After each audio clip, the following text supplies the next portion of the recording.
কেউ বলে উঠলো, মুহাম্মদ, তোমাকে যদি আল্লাহ রাব্বুল আলামিন তোমাকে নবী হিসেবে প্রেরণ করেন, তাহলে আমার জন্য বাইতুল্লাহকে অসম্মান করা আমার জন্য আবশ্যক হয়ে পড়বে।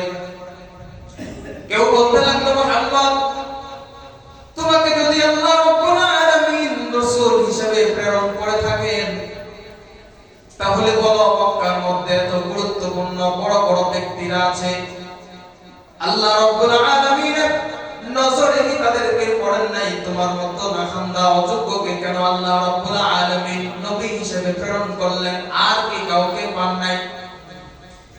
এভাবে হাবিব মাসউদ আবদিয়ানি তিনজন তিন রকমের মন্তব্য করলো। শুধু মন্তব্য করে শেষ হয় নাই।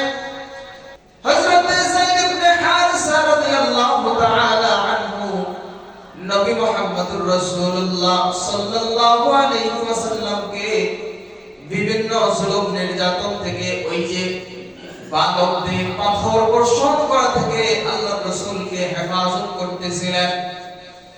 এক পর্যায়ে হযরত যায়েদ ইবনে হারিসা রাদিয়াল্লাহু তাআলা আনহু মাটিতে লুটিয়ে পড়লেন। আল্লাহর রাসূল সাল্লাল্লাহু আলাইহি ওয়াসাল্লামের উপরে এবার নির্যাতন আরো ভালোভাবে শুরু হয়ে গেল। এবার তো বাহনের দরকার, গাড়ির দরকার। গাড়ি কোথায়? জিবরাইল আলাইহিস সালাম নিয়ে আসলেন গাড়ি, বুরাক নামক গাড়ি। বুরাক কি জিনিস? বুরাক হলো চতুষ্পদ একটা জন্তু, ঘোড়ার চাইতেও ছোট, গাধার চাইতে একটু বড়। আল্লাহ পাক রব্বুল আলামিনের পক্ষ থেকে জিবরাইল আলাইহিস সালাম বুরাক নিয়ে আসলেন। এবার নবী মুহাম্মদুর রাসূলুল্লাহ সাল্লাল্লাহু আলাইহি ওয়াসাল্লামকে বলেন, বুরাকের উপরে আপনি আরোহণ করেন, গাড়িতে আরোহণ করেন। নবী মুহাম্মদুর রাসূলুল্লাহ সাল্লাল্লাহু আলাইহি ওয়াসাল্লাম বুরাক নামক গাড়িতে আরোহণ করলেন। সুবহানাল্লাযী আসরা বিআবদিহি লাইলাম মিনাল মাসজিদিল হারাম ইলাল মাসজিদিল আকসা ইলাল মাসজিদিল আকসা আল্লাযী বারাকনা হাওলাহু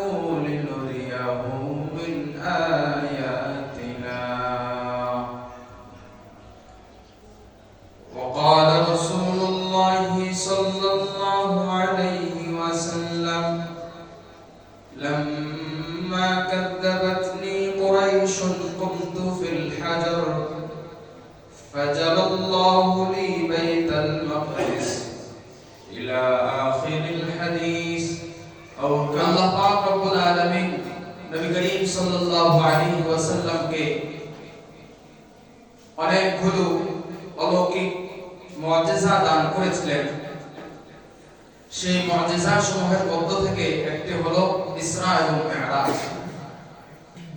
আল্লাহ রাব্বুল আলামিন তার প্রিয় হাবিবকে তার নিজের কাছে মেহমানদারি করিয়েছেন, ডেকে নিয়েছিলেন। কিছু হাদিয়া তোহফার আদান প্রদান হয়েছিল। আল্লাহ পাক রব্বুল আলামিন তার হাবিবকে নিয়ে নিজের কাছে সম্মানিত করেছেন। সর্বপ্রথম জানার বিষয় হলো ইসরা এবং মিরাজটা আসলে কি। ইসরা এর শাব্দিক অর্থ হলো রাত্রিকালীন ভ্রমণ, অর্থাৎ রাত্রে কোথাও ভ্রমণ করা। পরিভাষায় ইসরা মানে হলো আল্লাহ রাসূল সাল্লাল্লাহু আলাইহি ওয়াসাল্লাম মসজিদে হারাম মক্কা শরীফ থেকে বাইতুল মাকদিস পর্যন্ত যে সফর করেছিলেন, এই সফরকে ইতিহাসে ইসরা বলা হয়। নবীজির মিরাজ আমরা তো মিরাজ বুঝি, মূলত এই মিরাজের সফরটা দুই ভাগে বিভক্ত। প্রথমটাকে বলা হয় ইসরা, দ্বিতীয় অংশকে বলা হয় মিরাজ। তাহলে ইসরা মানে হলো আল্লাহ রাসূল সাল্লাল্লাহু আলাইহি ওয়াসাল্লাম বাইতুল্লাহ থেকে বাইতুল মাকদিস পর্যন্ত যে ভ্রমণ হয়েছিল, যে সফর হয়েছিল সেটা। এরপর বাইতুল মাকদিস থেকে ঊর্ধ্বগমন, প্রথম আসমান, দ্বিতীয়, তৃতীয়, চতুর্থ, পঞ্চম, সপ্তম পর্যন্ত। এরপরে সিদরাতুল মুনতাহা, আরশ, কুরসি, লৌহ কলম যা আছে সব কিছুকে ভেদ করে আল্লাহ রাব্বুল আলামিন আল্লাহর কাছ পর্যন্ত চলে গিয়েছেন। এই যে সফরটা, এই সফরটাকে বলা হয় মিরাজ। মিরাজ মানে হলো ঊর্ধ্বগমন। মিরাজের শাব্দিক অর্থ মূলত হলো সিঁড়ি। অর্থাৎ সিঁড়ির মাধ্যমে আমরা একজন উপরে উঠি। আল্লাহ রাব্বুল আলামিন তার রাসূলকে জমিন থেকে ঊর্ধ্বগমনের সফরে নিয়ে গিয়েছিলেন, এই জন্য এই সফরটাকে, এই অলৌকিক ঘটনাকে বলা হয় মেরাজ। এবার আসি তাহলে এই মেরাজের ঘটনা বা ইসরার ঘটনা ঘটেছিল কবে? 40 জন সাহাবী থেকে এই মেরাজ সম্পর্কে আলোচনা আছে। মেরাজের ঘটনা 40 জন সাহাবী হাদিসে বর্ণিত। 40 জন সাহাবীর কোন একজন সাহাবী নির্দিষ্টভাবে মেরাজ কয় তারিখে হয়েছিল, কোন বছর হয়েছিল, কোন মাসে হয়েছিল সেটা নির্দিষ্ট করে বলেন নাই। তাহলে ইসরা এবং মেরাজ সম্পর্কে রিওয়ায়াত বর্ণিত আছে 40 জন থেকে। এবার তারিখ কবে হয়েছিল, এই তারিখের ব্যাপারে মোট 20টা মত পাওয়া যায়। কয়টা? 20টা মত। তাহলে এত মত যখন পাওয়া যায় তাহলে বোঝা যায় ইসরা এবং মেরাজের নির্দিষ্ট কোনো তারিখ নাই। প্রথম আসি যে কোন বছর হয়েছিল, এই ব্যাপারে কি ইখতিলাফ। আল্লাহ রাসূল সাল্লাল্লাহু আলাইহি ওয়াসাল্লাম মক্কা থেকে মদিনায় হিজরত করার পূর্বে এই ঘটনা হয়েছিল, এটা নিশ্চিত। তবে কয় বছর পূর্বে? কেউ বলেন 1 বছর পূর্বে, কেউ বলেন 5 বছর পূর্বে। বছর জানলাম, কোন মাসে হয়েছে এই ব্যাপারেও কয়েকটা মত। কেউ বলে শাওয়াল, কেউ বলে রমাদান, কেউ বলে রজব, কেউ বলে রবিউল আউয়াল, কেউ বলে মুহররম। এবার কোন তারিখে হয়েছিল? কেউ বলে 1 তারিখ, কেউ বলে 12 তারিখ, কেউ বলে রজব মাসের 27 তারিখ। তাহলে এই যে এতগুলো মত পাওয়া যায়, এই এতগুলো মতের মধ্যে ইমাম নববী রাহমাতুল্লাহি আলাইহি উনি সবগুলো মতামতকে যাচাই বাছাই করে যে মতামত ব্যক্ত করেছেন, এর অনুযায়ী প্রসিদ্ধ মত হলো মেরাজ এবং ইসরার ঘটনা সংঘটিত হয়েছিল আল্লাহ রাসূল সাল্লাল্লাহু আলাইহি ওয়াসাল্লাম মক্কা থেকে মদিনায় হিজরত করে যাওয়ার 1 বছর পূর্বে রজব মাসের 27তম তারিখ। তাহলে এই মতটা হলো অন্যান্য সব মতামতগুলো থেকে প্রসিদ্ধ। আগেও বলেছিলাম প্রসিদ্ধ কিন্তু বিশুদ্ধ নয়। যেহেতু 20টা মতামত পাওয়া যায়, এই জন্য এটাই বিশুদ্ধ এমনটা কোনো মতামতের ক্ষেত্রে বা কোনো তারিখের ক্ষেত্রে বলা যাবে না। তাহলে এই যে তারিখগুলো বলার কারণ কি? কারণ হলো এটাই যে আল্লাহ পাক রব্বুল আলামিন তার প্রিয় হাবিবকে নিজের কাছে ডেকে নিয়েছিলেন, সেটা সঠিক। কিন্তু এই মেরাজ উপলক্ষে নির্দিষ্ট কোনো বিশেষ কোনো আমল নাই, বিশেষ কোনো ইবাদত নাই। যদি ইবাদত থাকতো, যদি ইবাদত বন্দেগী থাকতো, আমল থাকতো, তাহলে আল্লাহর রাসূলের 40 জন সাহাবী আল্লাহর রাসূলের এই ঘটনাটাকে হেফজ করেছেন, মুখস্থ রেখেছেন, আমাদের পর্যন্ত পৌঁছে দিয়েছেন। তাহলে অবশ্যই তারা তারিখটাও মনে রাখতেন। যদি তারিখ মনে রাখা প্রয়োজনই হতো, তাহলে আমাদের পর্যন্ত প্রসিদ্ধ এবং বিশুদ্ধ কোনটা সেটা পৌঁছাতো। যেহেতু ওনারা তারিখ বর্ণনা করেন নাই, এর দ্বারা উদ্দেশ্য হলো যে ইতিহাসে এই ঘটনা সংঘটিত হয়েছে, এটাই আমাদের জানা দরকার। কিন্তু এই উপলক্ষে ইবাদত নির্দিষ্ট কোনো আমল নাই এবং পালনীয় কোনো কিছু নাই, এই জন্য ওটা না জানলেও চলবে। তাহলে ইসরা এবং মেরাজ কাকে বলে? ইসরা এবং মেরাজ কবে হয়েছিল সেটা জানলাম। এবং জানি যে ইসরা এবং মেরাজের প্রেক্ষাপট কি, কেন এই অলৌকিক ঘটনাটা সংঘটিত হয়েছে। এর 3টা কারণ। 1 নম্বর কারণ হলো আল্লাহ রাসূল সাল্লাল্লাহু আলাইহি ওয়াসাল্লাম যখন দাওয়াতের ময়দানে কাজ করা শুরু করলেন, নবীজির উপরে বিভিন্ন ভাবে জুলুম নির্যাতন শুরু হলো। তো আল্লাহ রাসূল সাল্লাল্লাহু আলাইহি ওয়াসাল্লামকে সান্ত্বনা দেওয়ার জন্য নবীজির ঘরে ছিলেন হযরতে আম্মা জান খাদিজাতুল কুবরা রাদিয়াল্লাহু তাআলা আনহা, আর বাহিরে ছিল আল্লাহ রাসূল সাল্লাল্লাহু আলাইহি ওয়াসাল্লামের প্রিয় চাচা আবু তালেব। তো ভিতরে আল্লাহ রাসূলের ঘরের ভিতরের যে আপনজন, ওনার সান্ত্বনার বাণী শোনানোর ব্যক্তি হযরতে খাদিজাতুল কুবরা রাদিয়াল্লাহু তাআলা আনহার ইন্তেকাল হয়। হযরতে খাদিজাতুল কুবরা রাদিয়াল্লাহু তাআলা আনহার ইন্তেকালের 6 মাস পরেই ওনার বাহিনীর যে আশ্রয় ছিল চাচা আবু তালেব, এই চাচা আবু তালেবের ইন্তেকাল হয়। তাহলে ঘরের ভিতরের আশ্রয় ছিলেন আম্মা জান হযরতে খাদিজাতুল কুবরা রাদিয়াল্লাহু তাআলা আনহু, ওনার ইন্তেকাল। 2 নাম্বার, ওনার পরপর 6 মাস পরেই ওনার প্রিয় চাচা হযরতে আবু তালেব, ওনারও ইন্তেকাল হয়ে গেল। এই দুইজন প্রিয় মানুষের ইন্তেকাল হয়ে যাওয়ার পরে আল্লাহ রাসূল সাল্লাল্লাহু আলাইহি ওয়াসাল্লাম পরিপূর্ণভাবে ভেঙে পড়েন। ইতিহাসের পাতায় এই বছরটাকে আমুল হুজুন, দুঃখ দুর্দশার বছর হিসেবে বর্ণনা করা হয়। আল্লাহ রাসূল সাল্লাল্লাহু আলাইহি ওয়াসাল্লামের উপরে একেবারে মনটা একেবারে ভেঙে গেল, কলিজা ফেটে চৌচির হয়ে গেল, নবীজির মনটা বিষণ্ণ হয়ে গেল। এই 2 কারণ।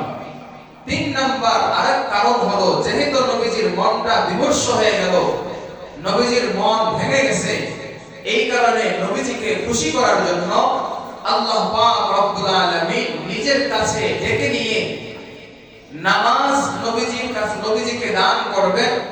গুরুত্বপূর্ণ ইবাদত নামাজ। আর এটাকে আল্লাহ রাব্বুল আলামিন অন্যান্য বিধানের মতো জিবরাইলকে পাঠাইয়া দিবেন এমনটা নয়, বরং আল্লাহ রাসূল সাল্লাল্লাহু আলাইহি ওয়াসাল্লামকে ডেকে নিয়ে নিজ হাতে আল্লাহ রাব্বুল আলামিন এই উপহারটা দান করবেন।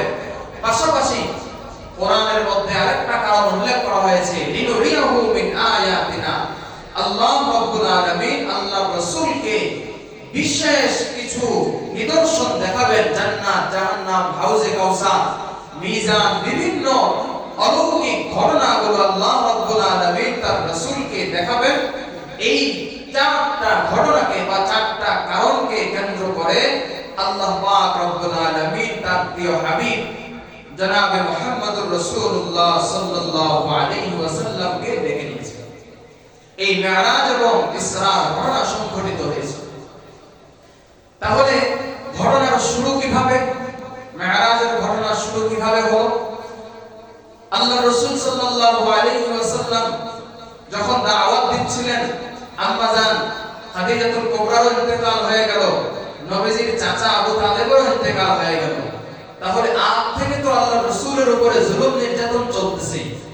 তো যখন গুনাহ আশ্রয়, কারণ আবু তালেবের কিন্তু পাওয়ার অনেক ছিল, নিজের ভাতিজাকে উনি পুরোপুরি সেভ করতেন, জুলুম নির্যাতন থেকে বিভিন্ন ভাবে উনি সেভ করতেন। এখন আবু তালেবের ইন্তেকাল হয়ে গেল, তো মক্কার যত মানুষ ছিল নবীজির বিরুদ্ধে তারা সাহস বেড়ে গেল। এবার নবী করিম সাল্লাল্লাহু আলাইহি ওয়াসাল্লামের উপরে নির্যাতন বাড়ায় দিল। নবী করিম সাল্লাল্লাহু আলাইহি ওয়াসাল্লাম এমন অবস্থা হয়ে গেল যে মক্কায় থাকা নবীজির জন্য কষ্টকর হয়ে গেল। এবার নবীজি চিন্তা করলেন, মক্কায় থাকা কষ্টকর, এবার আমাকে মক্কা ত্যাগ করতে হবে। আমি দ্বীনের দাওয়াত নিয়ে মক্কা থেকে অন্য কোথাও চলে যাই। নবী করিম সাল্লাল্লাহু আলাইহি ওয়াসাল্লাম মক্কা থেকে 60 মাইল দূর তায়েফ অঞ্চলে চলে গেলেন। কারণ মক্কার পর পবিত্র এবং গুরুত্বপূর্ণ শহর ছিল তৎকালীন সময়ে তায়েফ শহর। আপনারা যারা গিয়েছেন তারা দেখেছেন যে তায়েফ এলাকাটা অনেক বরকতময় একটা এলাকা, বিভিন্ন ফসল, বিভিন্ন ফল ফলাদি এই তায়েফ অঞ্চলে বেশি হয়ে থাকে। আল্লাহ রাসূল সাল্লাল্লাহু আলাইহি ওয়াসাল্লাম রওনা করলেন তায়েফে। তায়েফ অঞ্চলে 3 জন ব্যক্তির প্রভাব বেশি ছিল, হাবিব, মাসউদ, আবদে ইয়ালি। আল্লাহ রাসূল চিন্তা করলেন, যেহেতু এই 3 জনের প্রভাব এই এলাকায় বেশি, এই 3 জনকে আগে দাওয়াত দেই। এবার আল্লাহ রাসূল সাল্লাল্লাহু আলাইহি ওয়াসাল্লাম হাবিব, মাসউদ, আবদে ইয়ালি, এই 3 জন প্রধান ব্যক্তিকে আল্লাহ রাসূল সাল্লাল্লাহু আলাইহি ওয়াসাল্লাম দ্বীনের দাওয়াত দিলেন। হাবিব, মাসউদ, আবদে ইয়ালি 3 জনের কেউই আল্লাহ রাসূল সাল্লাল্লাহু আলাইহি ওয়াসাল্লামকে আল্লাহ রাসূলের নবুয়তকে গ্রহণ করতে রাজি হয় নাই।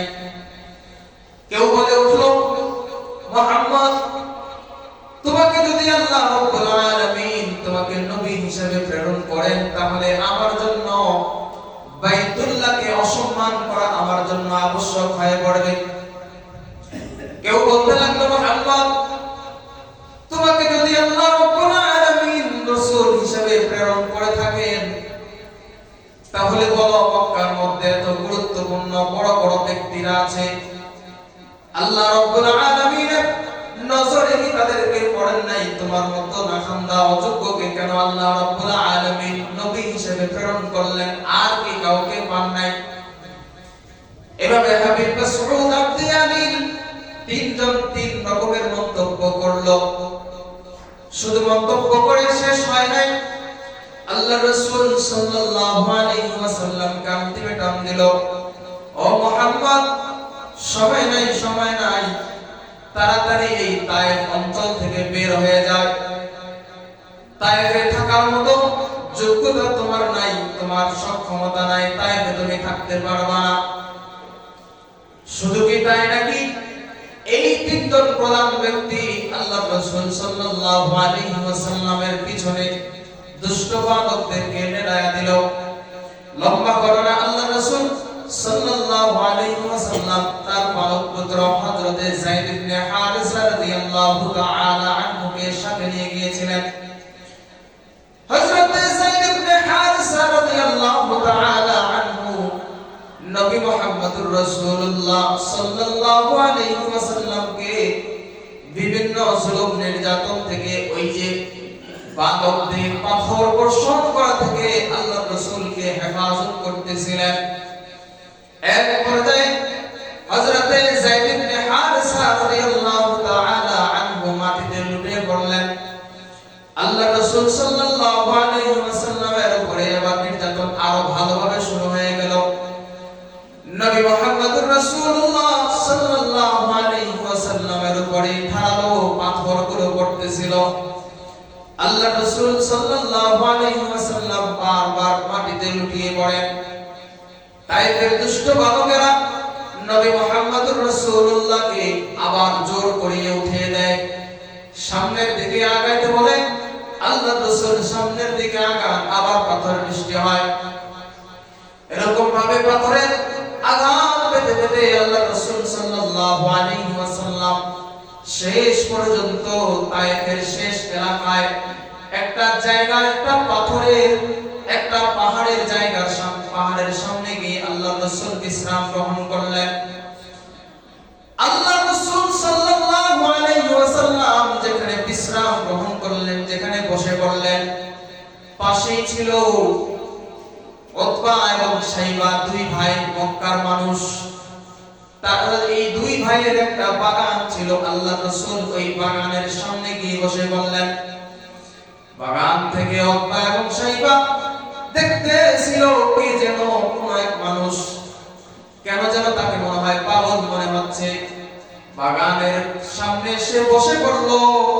এবার এই উতবা এবং শাইবা আল্লাহ রাসূল সাল্লাল্লাহু আলাইহি ওয়াসাল্লামের জন্য মনে করেছে পাগল।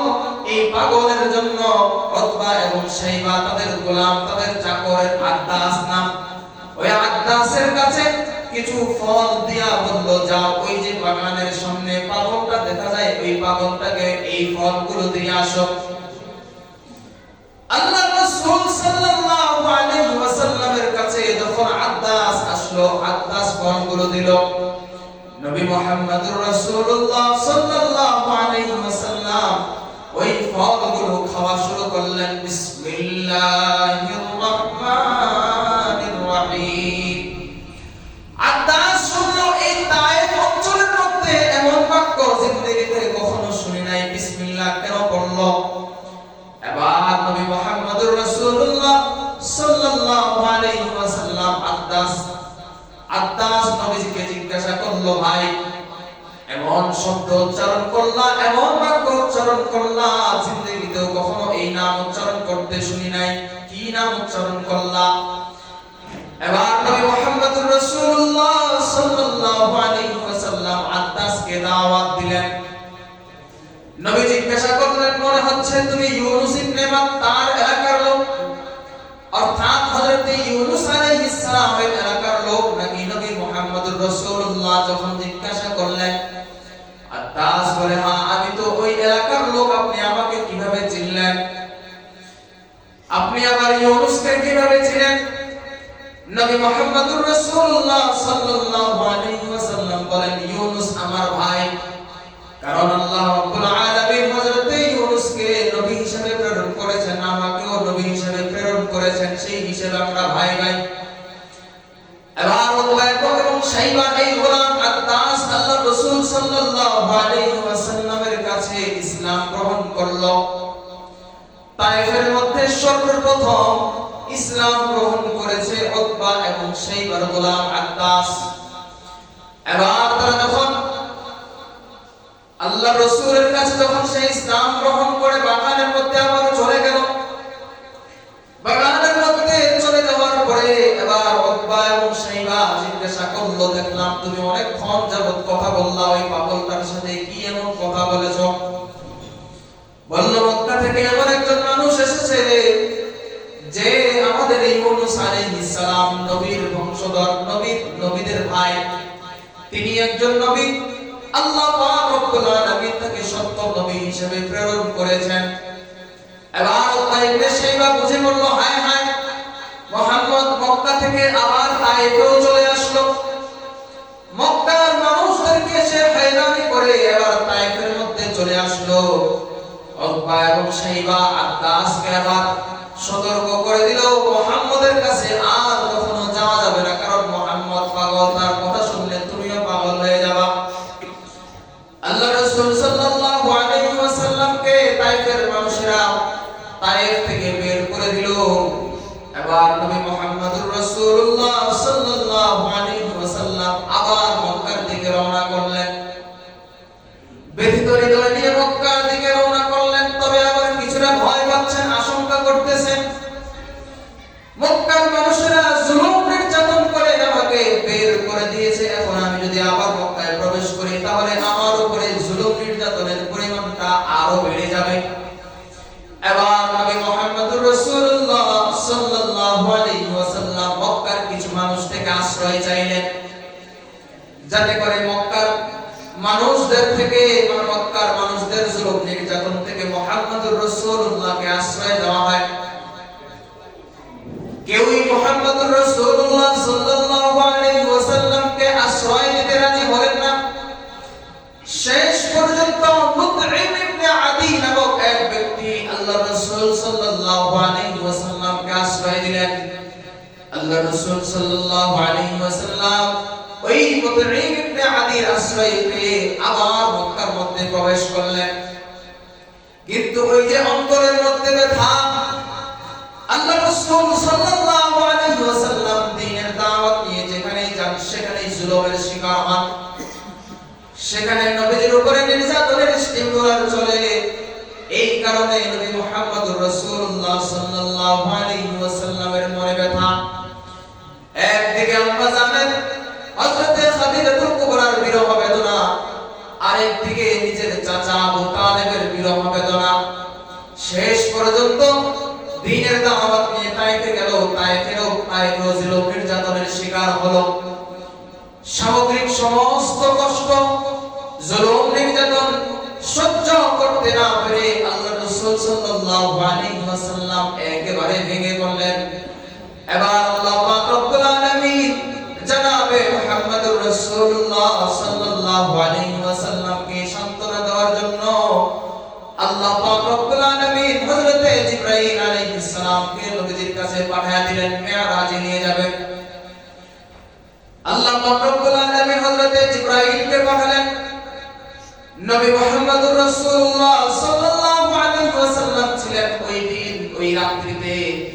আল্লাহ পাক রব্বুল আলামিন মুহাম্মদুর রাসূলুল্লাহকে যেদিন মেরাজে নেবেন সেই রাত্রিতে আল্লাহর রাসূল ছিলেন তার প্রিয় চাচাতো বোন হযরতে উম্মে হানি রাদিয়াল্লাহু তাআলা আনহার ঘরে। জিবরাইল আলাইহিস সালাম আসলেন। হযরতে উম্মে হানির ঘরে যে ছাদ ছিল ছাদকে ভেঙে ফেললেন, ছাদকে ফাটল সৃষ্টি করে ছাদ দিয়ে আসলেন। মুহাদ্দিসিনে কেরাম বলেন কারণ কি? জিবরাইল আলাইহিস সালাম অন্যান্য সময় তো আসেন, দরজা দিয়ে আসেন, নক করে আসেন, এবার কেন তিনি ছাদকে কাটিয়ে আসলেন? ছাদ দিয়ে কেন আসতে হলো? মুহাদ্দিসিনে কেরাম বলেন যে তো মিরাজের পুরো ঘটনাটাই, পুরো সফরটাই হলো একটা অলৌকিক ঘটনা। এই জন্য শুরুটাই যেন অলৌকিকত্ব দিয়ে শুরু হয়। জিবরাইল আলাইহিস সালাম এই কারণে উল্টো কাহিনী বর্ণনা করলেন, উল্টো কাহিনী ঘটালেন। জিবরাইল হযরতে উম্মে হানি রাদিয়াল্লাহু তাআলা আনহার ঘরের ছাদ ফাটিয়ে এবার নবীজির কাছে আসলেন। নবী করিম সাল্লাল্লাহু আলাইহি ওয়াসাল্লামকে ঘুম থেকে জাগালেন। নবী মুহাম্মদুর রাসূলুল্লাহ সাল্লাল্লাহু আলাইহি ওয়াসাল্লামের চেহারার মধ্যে ঘুম ঘুম ভাব ছিল। ওই সময় নবীজিকে জিবরাইল এই ঘুম ঘুম ভাব নিয়ে বাইতুল্লাহর সামনে, হাতিমের সামনে নিয়ে গেলেন। যারা হজে গিয়েছিলেন তারা জানেন হাতিম ও কাবার একটা অংশ। আল্লাহ রাসূল সাল্লাল্লাহু আলাইহি ওয়াসাল্লামকে ওই হাতিমের সামনে নবীজিকে রাখা হলো। নবীজির ঘুম ঘুম ভাব ছিল। এবার নবীজিকে সেখানে শুইয়ে দেওয়া হলো। শুইয়ে দিয়ে নবীজির ওপেন হার্ট সার্জারি করা হলো, বক্ষ বিদীর্ণ করা হলো। নবী মুহাম্মদুর রাসূলুল্লাহ সাল্লাল্লাহু আলাইহি ওয়াসাল্লামের বক্ষ বিদীর্ণ করা হলো। জিবরাইল অন্যান্য ফেরেশতাদেরকে সহ একটা স্বর্ণের পেয়ালা ও জমজমের পানি নিয়ে এসেছিল। আল্লাহ রাসূলের ওই হাড়টাকে, কলবটাকে বের করে জমজমের পানি দিয়ে ধুয়ে নবী মুহাম্মদুর রাসূলুল্লাহ সাল্লাল্লাহু আলাইহি ওয়াসাল্লামের কলবটাকে আবার জায়গা মতো স্থাপন করে দিলেন। এবার জিবরাইল আলাইহিস সালাম নবী মুহাম্মদুর রাসূলুল্লাহ সাল্লাল্লাহু আলাইহি ওয়াসাল্লামকে নিয়ে বাইতুল মাকদিসে রওনা করবেন। এবার তো বাহনের দরকার, গাড়ির দরকার। গাড়ি কোথায়? জিবরাইল আলাইহিস সালাম নিয়ে আসলেন গাড়ি, বুরাক নামক গাড়ি। বুরাক কি জিনিস? বুরাক হলো চতুষ্পদ একটা জন্তু, ঘোড়ার চাইতেও ছোট, গাধার চাইতে একটু বড়। আল্লাহ পাক রব্বুল আলামিনের পক্ষ থেকে জিবরাইল আলাইহিস সালাম বুরাক নিয়ে আসলেন। এবার নবী মুহাম্মদুর রাসূলুল্লাহ সাল্লাল্লাহু আলাইহি ওয়াসাল্লামকে বলেন, বুরাকের উপরে আপনি আরোহণ করেন, গাড়িতে আরোহণ করেন। নবী মুহাম্মদুর রাসূলুল্লাহ সাল্লাল্লাহু আলাইহি ওয়াসাল্লাম বুরাক নামক গাড়িতে আরোহণ করলেন। এখানে একটা অলৌকিক ঘটনা ঘটে গেল। নবী যখন বুরাকের উপরে আরোহণ করলেন, ওই বুরাকটা নড়াচড়া শুরু করে দিল। নবীজি যখন বসার পরেই বুরাক নড়াচড়া শুরু করে দিল। জিবরাইল আলাইহিস সালাম বুরাককে থামানোর জন্য বলতেছে, এই বুরাক, কেন এমন করতেছো? তুমি জানো নাকি তোমার উপরে আসমানের নিচে, জমিনের উপরে যত মানুষ এসেছে, যত প্রাণী এসেছে, আল্লাহর যত সৃষ্টি এসেছে, সমস্ত সৃষ্টির শ্রেষ্ঠ মানুষ যিনি, তিনি তোমার উপরে বসেছেন। এবার বুরাকের জবান খুলে দিলেন আল্লাহ। হাদিসের মধ্যে আসছে বুরাক জবান দিয়ে বলতেছে, হ্যাঁ হ্যাঁ, অবশ্যই আমি চিনি। ও জিবরাইল, নবী মুহাম্মদুর রাসূলুল্লাহ সাল্লাল্লাহু আলাইহি ওয়াসাল্লামের পরিচয় আমার সামনে তোমাকে দিতে হবে না। নবী মুহাম্মদুর রাসূলুল্লাহ সাল্লাল্লাহু আলাইহি ওয়াসাল্লামকে আমি ভালোভাবে চিনি। তাহলে তুমি এমন করলে কেন? নড়াচড়া করলে কেন? নবী মুহাম্মদুর রাসূলুল্লাহ সাল্লাল্লাহু আলাইহি ওয়াসাল্লামের যখন আমার উপরে আরোহণ করলেন, আমি নড়াচড়া করেছি। আর আমি এটাও জানি আল্লাহ পাক রব্বুল আলামিন যত মাখলুকাত সৃষ্টি করেছেন, সমস্ত মাখলুকের মধ্যে শ্রেষ্ঠ হলেন যিনি, জনাবে মুহাম্মদুর রাসূলুল্লাহ সাল্লাল্লাহু আলাইহি ওয়াসাল্লাম। কিয়ামতের ময়দানে সমস্ত মানুষের জন্য যখন সুপারিশ করবেন, নবী যখন সুপারিশ করবেন, নবীজির শাফাআত যাতে করে আমি অন্তর্ভুক্ত হতে পারি, নবীজির সুপারিশের অন্তর্ভুক্ত যাতে আমি হতে পারি, এই জন্য আমি নাড়াচড়া করেছি। এবার নবী মুহাম্মদুর রাসূলুল্লাহ সাল্লাল্লাহু আলাইহি ওয়াসাল্লাম বললেন, অবশ্যই অবশ্যই আমি তোমার জন্য শাফাআত করব, সুপারিশ করব। সুবহানাল্লাহ। আল্লাহ পাক রব্বুল আলামিন নবীজির জন্য কোরআন পাঠালেন। এবার শুরু হলো কোরআনের সফর। কতটা দ্রুতগামী, কত কিলোমিটার বেগে চলে। আল্লাহ রাব্বুল আলামিন এই প্রেরণ করলেন।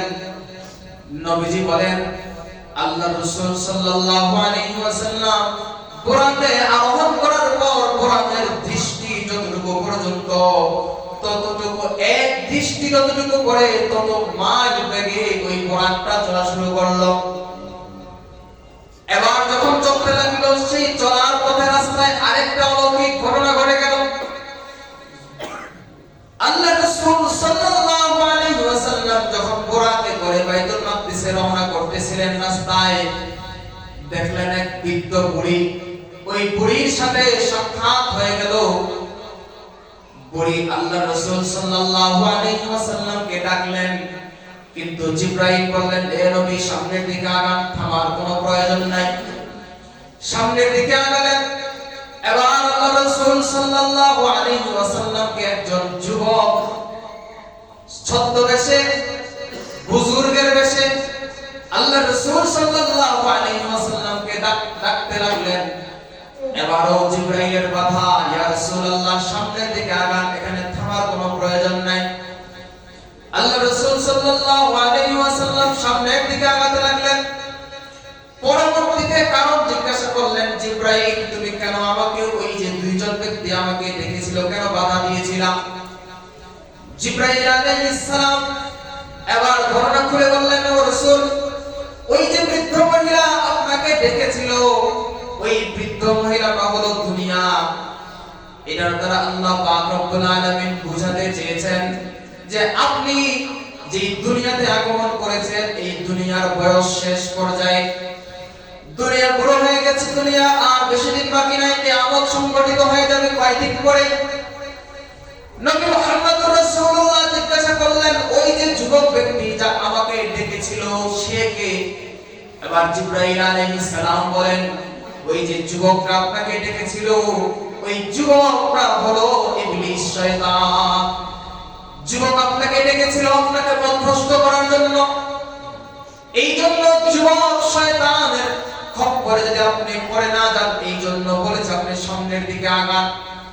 এবার নবী করিম সাল্লাল্লাহু আলাইহি ওয়াসাল্লাম বাইতুল মাকদিস পর্যন্ত চলে গেলেন। বুরাকের মাধ্যমে বাইতুল মাকদিস পর্যন্ত চলে গেলেন। বাইতুল মাকদিসে যাওয়ার পরে আল্লাহ রাসূল সাল্লাল্লাহু আলাইহি ওয়াসাল্লামের বুরাকটাকে, আল্লাহ রাসূল সাল্লাল্লাহু আলাইহি ওয়াসাল্লামের এই বাহনটাকে হযরতে জিবরাইল আলাইহিস সালাম ওই বাইতুল মাকদিসের যে মেইন গেট ছিল, প্রধান ফটক ছিল, প্রধান ফটকের পাশে বড় একটা পাথর ছিল, ওই পাথরটাকে ছিদ্র করে বুরাকটাকে সেখানে বাঁধা হলো। লম্বা ঘটনা। আল্লাহ রাসূল সাল্লাল্লাহু আলাইহি ওয়াসাল্লাম বুরাক থেকে নামলেন। নামার পরে দেখতে পেলেন হযরতে মুসা আলাইহিস সালাম বাইতুল মাকদিসে নামাজ পড়তেছেন। মুসা আলাইহিস সালাম, হাদিসের মধ্যে আসছে, দুনিয়ার যত সৌন্দর্যতা আছে সমস্ত সৌন্দর্যের অর্ধেক হযরতে ইউসুফ আলাইহিস সালামকে দেখতে পেলেন। ইউসুফ আলাইহিস সালামকে দেখতে পেলেন। কান্নাহু মিন রাজুলি শানুআ, মনে হয় যেন উনি শানুআ গোত্রের একজন মানুষ। দুনিয়ার সৌন্দর্যের অর্ধেক সৌন্দর্য হযরতে ইউসুফ আলাইহিস সালামকে দান করেছেন আল্লাহ। আরেকজন দেখলেন হযরতে ইউসুফ আলাইহিস সালামের পর হযরতে ঈসা আলাইহিস সালাম। ঈসা আলাইহিস সালামও নামাজ পড়তেছিলেন। তৃতীয় আরেকজন ব্যক্তিকে দেখলেন হযরতে ইব্রাহিম আলাইহিস সালাম। আল্লাহর নবী বলেন, ইব্রাহিম আলাইহিস সালাম মনে হয় যেন আমার আকৃতির মতো, অর্থাৎ ইব্রাহিম আলাইহিস সালামের চেহারার সাথে নবীজির চেহারার কিছুটা মিল হয়ে যায়। আল্লাহ রাসূল সাল্লাল্লাহু আলাইহি ওয়াসাল্লাম এবার নামলেন। নামার পরে হযরতে আদম আলাইহিস সালাম থেকে নিয়ে হযরতে ঈসা আলাইহিস সালাম পর্যন্ত যত নবী পয়গম্বর আল্লাহ পাক রব্বুল আলামিন দুনিয়াতে প্রেরণ করেছেন, সমস্ত নবী এবং রাসূলদেরকে নিয়ে আল্লাহ পাক আল্লাহ রাসূল সাল্লাল্লাহু আলাইহি ওয়াসাল্লাম 2 রাকাত নামাজ আদায় করেছেন। আল্লাহ রাসূল ছিলেন ইমাম, আর হযরতে আদম থেকে নিয়ে ঈসা আলাইহিস সালাম পর্যন্ত সমস্ত নবী রাসূলরা ছিলেন নবী মুহাম্মদুর রাসূলুল্লাহ সাল্লাল্লাহু আলাইহি ওয়াসাল্লামের পিছনের মুক্তাদি। এখানে আবার তাফসীরে এবং হাদিসের মধ্যে লম্বা আলোচনা যে এই যে আল্লাহ পাক আল্লাহ রাসূল সাল্লাল্লাহু আলাইহি ওয়াসাল্লাম নামাজ পড়ালেন, ইমামতি করলেন, এটা কি আল্লাহ রাব্বুল আলামিন সমস্ত রাসূলদেরকে, নবীদেরকে সশরীরে উপস্থিত করেছিলেন, নাকি আল্লাহ রাসূল সাল্লাল্লাহু আলাইহি ওয়াসাল্লাম সহ অন্যান্য রাসূলদেরকে, আল্লাহ রাসূল তো সেখানে সশরীরে ছিলেন, অন্য রাসূলদেরকে রূহানি ভাবে একত্রিত করেছিলেন?